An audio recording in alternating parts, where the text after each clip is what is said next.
గురుభ్యో నమః. రాజమాతంగ దేవుని నమః. వీక్షకులకు వందనం. మామయ్య కబుర్లకు స్వాగతం. ఈ వీడియోలో మనం రవితేజ, భాగ్యశ్రీ, జగపత్ బాబు, తనికెళ్లబర్ని, గౌతమి నటించిన హరీష్ శంకర్ దర్శకత్వంలో పీపుల్స్ మీడియా నిర్మాణంలో వచ్చిన మిస్టర్ బచ్చన్ సినిమా రివ్యూ గురించి మాట్లాడుకుందాం. ఇక కథ విషయానికి వస్తే, ఐటీ డిపార్ట్మెంట్లో పనిచేసే బచ్చన్ ఒక ఇన్కమ్ ట్యాక్స్ రైడ్ ద్వారా ఒక పెద్ద తలకాయని కిలికి సస్పెండ్ అయ్యి తన స్వగ్రామం వస్తాడు. అక్కడ తన మిత్ర బృందంతో ఆర్కెస్ట్రాలో తనకిష్టమైన కుమార్ సాను పాటలు పాడుతూ ఉంటాడు. ఆ క్రమంలో జిక్కీని చూసి ప్రేమిస్తాడు. ఎటకేలకు జిక్కీ వాళ్ళ తల్లిదండ్రులను ఒప్పించి పెళ్లిపేటలు ఎక్కే సమయానికి అతని సస్పెన్షన్ ఎత్తివేయబడి రాష్ట్ర ముఖ్యమంత్రినే ఒక వెంట్రుకలా చూసే జగ్గయ్య ఇంటిపై రైడ్ చేయవలసిందిగా ఆదేశాలు వస్తాయి. పెళ్లికి తప్పకుండా వస్తానని జిక్కీకి మాటిచ్చి పులిగృహ లాంటి ఆ ఇంటిలోకి అడుగుపెట్టి అతను తిరిగి వచ్చాడా లేదా, అతనికి మిగిలిన అధికారులు సహకరించారా లేదా, రైడ్ ఆపడానికి జగ్గయ్య అతని తమ్ముళ్ళు ఏం చేశారు అన్నది మిగిలిన కథ. ఇక ముఖ్యమైన విషయానికి వస్తే, ఇది 2018లో హిందీలో వచ్చిన అజయ్ దేవగన్ నటించిన రైడ్ చిత్రం ఆధారంగా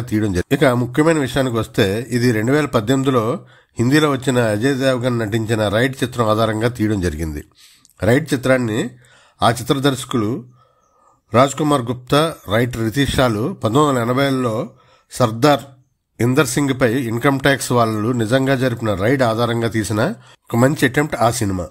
రైడ్ సినిమా చూసిన వాళ్ళు పై కథను వింటే ఇది పూర్తిగా కొత్త కథలానే భావిస్తారు. దర్శకుడు హరీష్ శంకర్ కూడా అదే చేశాడు. రైడ్ అన్న ఒక్క లైన్ తప్ప మొత్తం కథనాన్ని పూర్తిగా మార్చేశాడు.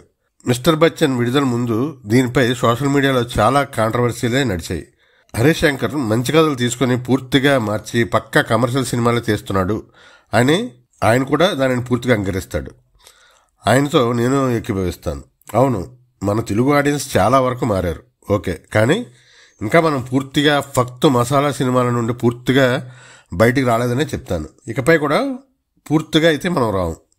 మనకు కన్వీనియన్స్గా, మళ్ళీ చెప్తున్నా, మనకు కన్వీనియన్స్గా హీరోయిజాన్ని ఎలివేట్ చేసే మసాలా మూవీలను ఎప్పటికీ చూస్తాము, వాటిని ఎప్పటికీ హిట్ చేస్తాం.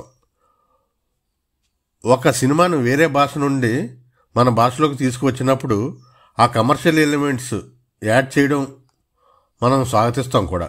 మరి మన హరీష్ శంకర్ ఎంతవరకు అందులో సక్సెస్ అయ్యాడు అని మాట్లాడుకుంటే, సినిమాని కమర్షియల్ ఎలిమెంట్స్తో పూర్తిగా నింపి ఫస్ట్ సీన్ నుండి హీరోకి ఎలివేషన్ ఇస్తూ చివరికి అతన్ని తీసుకెళ్లి ఒక కొండపై కూర్చోబెట్టి 100% సక్సెస్ అయ్యాడు. సినిమాని సామాన్య ప్రేక్షకులకు అందరిని ద్రాక్షం చేసి, చిన్నప్పుడు చాలా ఫైటింగ్ మూవీస్ చూసినప్పుడు చాలా బాగుంది అనుకున్న నేను, తర్వాత ఆ సినిమా ఫ్లాప్ అయితే, అబ్బా అన్ని ఫైట్స్ ఉన్నాయి కదా, అన్ని పాటలు ఉన్నాయి, సినిమా ఎందుకు ఫ్లాప్ అయ్యింది అని అనుకునేవాడిని. సినిమా అంటే ఫైట్స్ పాటలే కాదు, అసలు అవి లేకపోయినా కథనం బాగుండాలి అని నెమ్మదిగా పెద్ద అవుతున్న క్రమంలో నేను తెలుసుకున్న నిజం. మరి ఆ నిజాలన్నీ తెలుగు గొప్ప దర్శకులకు తెలుసుకుంటారో లేదో, ఏదేదో మాట్లాడేస్తున్నాను కదా, సారీ. హరీష్ శంకర్ గారు రైడ్ని 100% మార్చి, దాంతోపాటు అందులో ఉన్న సోల్కి 100% ద్రోహం చేశారు. బచ్చన్ పేరుకి ఒక మంచి బ్యాక్ స్టోరీతో ఓకే అనుకొని మెల్లిగా సినిమా చూస్తున్న నేను, సినిమాలో ఎప్పుడు చూసినా హీరో ఎలివేషన్ తప్ప మరొకటి కనిపించదు. బలమైన విలన్ ఉన్నప్పుడే హీరో ఇంకా బలంగా ఎలివేట్ అవుతాడు. ఇది మనం చిన్నప్పటి నుండి వింటున్న అరిగిపోయిన గ్రామ్ఫోన్ డైలాగ్. దీన్ని ఆయన పూర్తిగా పక్కన పెట్టేశాడు. బలమైన విలన్ అంటే గట్టిగా అరిచే విలన్ అనుకున్నాడో ఏమో మరి. జగపత్ బాబుతో వాళ్ళ తమ్ముళ్ళతోనూ అలాగా అనిపిస్తూనే ఉంటాడు. రైడ్ చిత్రంలో అజయ్ దేవగన్ని కొన్ని సీన్లలో నిరాసక్తుని చేసి ఇప్పుడు ఏం చేయాలో తెలియని స్థితిలోకి నెట్టి, అక్కడి నుండి అతడికి అందుతున్న టిప్ ద్వారా అతను గమ్యం వైపు నడిపిస్తూ ప్రతి క్షణం ఉత్కంఠభరితమైన స్క్రీన్ ప్లేతో నడిపిస్తాడు ఆ దర్శకుడు. ఇక్కడ అదే కరువైంది. బచ్చన్కి ప్రతిదీ ఇన్స్టెంట్గా అతను ఏమనుకుంటే అది జరిగిపోతూ ఉంటుంది. టిప్పులు ఉండవు, తప్పులు ఉండవు. సినిమా తీయకపోతే మనకి తిప్పలు కూడా ఉండవు. సారీ మనసులో మాట పైకి వచ్చేసింది.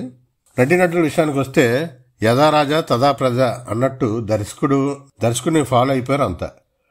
హీరోయిన్ భాగ్యశ్రీ బాగుంది, బాగా చేసింది. తెలుగు పరిశ్రమకు మరొక కమర్షియల్ హీరోయిన్ దొరికింది అనుకోవచ్చు. మ్యూజిక్ బాగుంది, పాటలు యూట్యూబ్లోనే ఇంకా బాగున్నాయి అనిపిస్తున్నాయి. కొసమేరపు ఏమిటంటే, నేను పక్కా మాసు ఫక్త్ కమర్షియల్ మూవీలే చూస్తాను అంటారా? ఈ సినిమాపై ఓ లుక్ వేయండి. నాలాంటి వాళ్ళు కాస్త ఆలోచించండి. మరో సినిమాతో మళ్ళీ కలుద్దాం. మామయ్య కబుర్లు ఛానల్ని సబ్స్క్రైబ్ చేయండి, గంట సింబల్ నొక్కండి, లైక్ చేయండి, వీడియోని షేర్ చేయండి. Thank you for watching.